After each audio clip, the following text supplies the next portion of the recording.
तो सनी पाजी को लेकर आ गई है गुड न्यूज़। आपको पता है जनगण मन रिएक्ट्स पे आपको अक्सर गुड न्यूज़ ही मिलती हैं और पक्की खबर मिलती है और सही खबर मिलती है। ये वो खबर है जिसका आप लोग बेसब्री से इंतजार कर रहे थे, हम बेसब्री से इंतजार कर रहे थे, और वो है अपकमिंग फिल्म, लेकिन उसका नाम नहीं मालूम है अभी।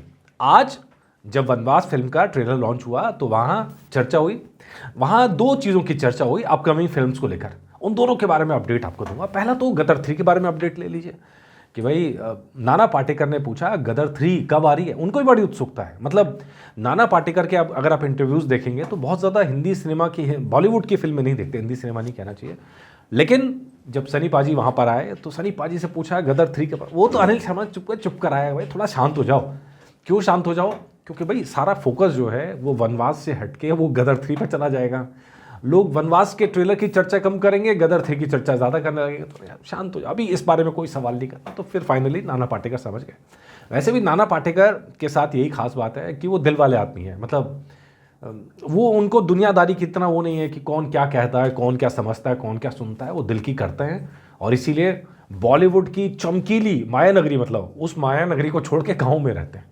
मतलब ऐसे कौन अभिनेता होगा? अगर आप देखेंगे, इधर सनी पाजी को ले लो, माया नगरी से जैसी पीछा छूटता तुरंत मनाली पहुंच जाते हैं।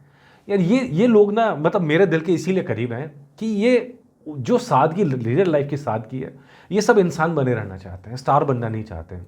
मैं क्यों अजय देवगन पे वीडियोस लाता हूँ? इसलिए लाता हूँ कि यार वो सादगी आपको नजर आती है। जहाँ स्टारडम दिखने लग जाता है ना, मेरे को चिड़ होनी शुरू हो जाती है। यार ये मतलब ठीक है, वो जिनके स्टार्स होंगे होंगे, हमें तो एक्टर से मतलब है, हिंदी सिनेमा से मतलब है, और हिंदी सिनेमा को आगे ले आने वालों से मतलब है। तो खैर, गदर 3 के बारे में चर्चा हुई तो सनी पाजी ने भी जवाब नहीं दिया और नाना पाटेकर साहब सवाल पूछ कर रह गए, उसकी चर्चा नहीं हुई। लेकिन उसका कनेक्शन अगले सवाल के साथ है। अब अगले सवाल के साथ ही हुआ, नाना पाटेकर ने पूछा सनी पाजी से कि भाई कभी हमारे साथ कोई गलती से फिल्म करोगे कि नहीं करोगे? तो सनी पाजी ने तो अरे हाँ बिल्कुल करेंगे, बिल्कुल करेंगे। इनको कहते हैं कि कोई कॉन्सेप्ट लेके आएंगे। मतलब साथ में अनिल शर्मा बीच में खड़े थे, नाना पाटेकर और अनिल शर्मा। तो फिर नाना पाटेकर मजाक मजाक में बोलते हैं यार ये तो 25 साल लगा देगा अगला कॉन्सेप्ट लाने में। मतलब गदर और गदर 2 के बीच का जो डिफरेंस है उस पर ताना मारा है। नहीं, अनिल शर्मा तुरंत कहते हैं नहीं नहीं सर, इस प्रोजेक्ट के खत्म होते ही मैं लेके आऊँगा, मैं आप दोनों के साथ में एक फिल्म का प्रोजेक्ट लेके आऊँगा, एक कॉन्सेप्ट लेके आऊँगा। ये है गुड न्यूज़। अब यहाँ से सवाल उठता है कि भाई क्या लाने वाले हैं अनिल शर्मा? ये जवाब तो अनिल शर्मा के लिए मेरा कॉपी में नोट कर लिया मैंने कि भाई आगे क्या आने वाला है। अब हम पिच करेंगे अनिल जी से, हमारे इक्विपमेंट्स भी तैयार हो रहे हैं और बहुत जल्दी पॉडकास्टिंग अपनी शुरू हो जाएगी। और जब पॉडकास्टिंग शुरू होगी, मुझे मालूम है कि सबसे ज़्यादा खुशी आप ही लोगों को होगी, क्योंकि ये आप सबके प्यार की बदौलत है 50,000 तक पहुँचे हैं। इसके बाद अब आप पॉडकास्टिंग के ऊपर भी जाएंगे, सिर्फ आप लोगों के प्यार की वजह से। तो ये सवाल मेरा बाकी रह गया, आगे क्या? तो अनिल शर्मा जी से सवाल पूछेंगे, ज़रूर पूछेंगे। हो सकता है इसका जवाब वो वनवास के बाद दे। लेकिन यहाँ 2 ऑप्शंस नज़र आते हैं। अपने 2 पेंडिंग है, जिसकी कहानी की खोज जारी, लेकिन अभी तक कहानी की सही तलाश नहीं हुई। और गदर 3 की कहानी पे अनिल शर्मा जी पहले अपडेट दे चुके हैं कि भाई कहानी लॉक हो चुकी है, मतलब कहानी उनको मिल चुकी है, लेकिन अभी उस पर बहुत काम होना बाकी है। तो ये 2 चीज़ें थी। अब सवाल है कि अपने 2 लाने वाले हैं, गदर 3 लाने वाले हैं, या कुछ और लाने वाले हैं? इसका जवाब उन्हें नहीं दिया है।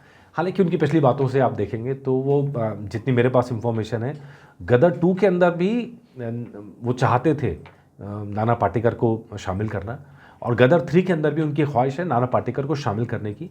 तो क्या ये हिंट गदर 3 को लेकर है? ये अभी क्लियर नहीं है, लेकिन हो सकता है, या हो सकता है एक नए कॉन्सेप्ट पे काम करें। हालांकि जिस तरह सीक्वल का ज़माना है, मुझे लगता नहीं है कि नाना पाटेकर और सनी पाजी को लेकर एक नई कहानी पर काम करेंगे, अलग कहानी पर काम करेंगे। मुझे लगता है वो अपने 2 या गदर 3 के उनमें से किसी का हिस्सा बनाएंगे। और लेट्स सी, ये जो भी बनेगी इनमें से फिल्म, वो धमाकेदार बनेगी, हम सब जानते हैं। बेसब्री से इंतज़ार है दोनों ही फिल्मों का, अपने 2 का भी और गदर 3 का भी। लेकिन आज स्टेज पे देख के दिल खुश हो गया, नाना पाटेकर और सनी पाजी और साथ में अनिल शर्मा। ये जोड़ी जब दिखाई दी तो लग रहा है, और वहाँ जो बातें हुई वो बातें भी आप देखो। वहाँ बात सनी पाजी कहते हैं कि हम दोनों जब भी काम करते हैं तो हिंदी सिनेमा के ऊपर काम करते हैं। अनिल शर्मा जी के लिए बोल रहे थे, हम हिंदी सिनेमा के लिए काम करते हैं जहाँ संस्कारों की बात होती है, परिवार की बात होती है, और यही तो यूएसपी है। तभी तो हम तारीफ़ करते हैं, अनिल शर्मा की भी करते हैं, सनी पाजी की भी करते हैं, जहाँ मिट्टी से जुड़ी फिल्में होती हैं। कहते हैं बाकी डायरेक्टर्स के साथ काम करता हूँ तो ये होता है वो होता है, पता नहीं, नाम भी नहीं लिया और उन्होंने क्या क्या होता है ये भी नहीं बताया। लेकिन अनिल शर्मा जी के साथ जब काम करता हूँ तो फैमिली की कहानियाँ होती हैं, संस्कार की कहानी होती हैं, और यही अच्छा लगता है। तो ये भाई अपने को तो बड़ी गुड न्यूज़ लगी कि अल्टीमेटली ये अनाउंसमेंट है अनिल शर्मा जी की तरफ से कि आ रही है फिल्म अगली फिल्म कौन सी होगी। वनवास का जो काम खत्म होगा, 20 तारीख को वनवास आ रही है, और उसके बाद मतलब अगले साल के अंदर नई फिल्म के अनाउंसमेंट के साथ अनिल शर्मा ज़रूर आएंगे। और तब तक अपना पॉडकास्ट भी आ जाएगा सर, टेंशन नहीं है। और बेसब्री से मेरा भी इंतज़ार जारी है, आपका भी इंतज़ार जारी है। कल हमारी जनगण मन फैमिली में एक नया इक्विपमेंट जुड़ जाएगा, कल आपको उससे मिलाएंगे और फिर ऐसी कहानी आगे बढ़ाते रहेंगे। ठीक है जी, चलिए आप बताइएगा आपको क्या लगता है, अपने 2 या गदर 3 या कोई और मूवी। ये सवाल पोल में भी लॉन्च कर रहा हूँ, आप जवाब ज़रूर दीजिएगा। नमस्कार।